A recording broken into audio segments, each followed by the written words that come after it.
Hey there, good morning. It is 9:15 here with tropical update. Yes, it is November the 4th, but we do have a developing system down in the Caribbean that does have its sights set on the Gulf of Mexico. Wanted to bring you up to date with the latest here, and I also wanted to give you a little peace of mind here with this thing too, because in reality this is not going to be a major storm for anyone on the northern Gulf, but it could still be an impactful storm for some of you, and certainly something we want to follow. So here's the latest as of Tropical Depression 18. It has formed. This is the 9 a.m. advisory, and if you're thinking 9 a.m., well, since we did our time change, your updates are now an hour earlier, so 9 a.m.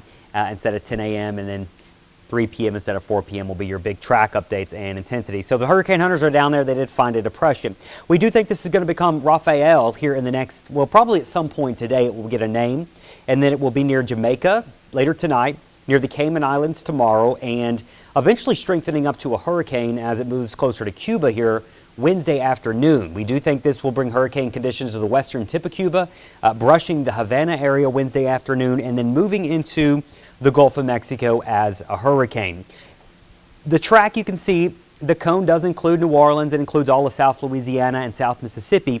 But I want you to notice the first thing that jumps off the screen is the intensity of this, that it is not expected to continue to strengthen in the Gulf of Mexico.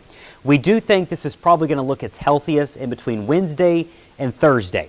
Once we get to Friday and it reaches the central Gulf, wind shear starts to increase, dry air increasing, and water temperatures decreasing means we will probably see this thing begin to decrease in intensity. So we do think that this thing will probably be unraveling itself as we head into your Friday and Saturday timeframe, which means minimal impacts for southeast Louisiana.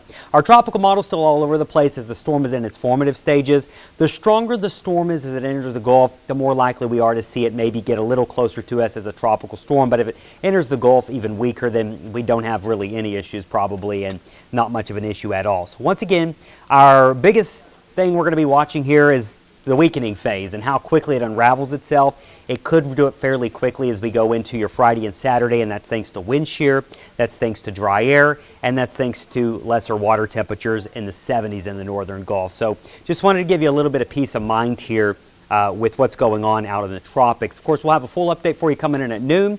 I've got Brianna. We're live right now. I think she's about to go on Channel 4 with some breaking news about what's happening with the Saints. You'll want to stay tuned for that. But right now, our concern level with the tropics, it is going to remain on the low side here on the northern Gulf. Thank you so much for joining me for this live update.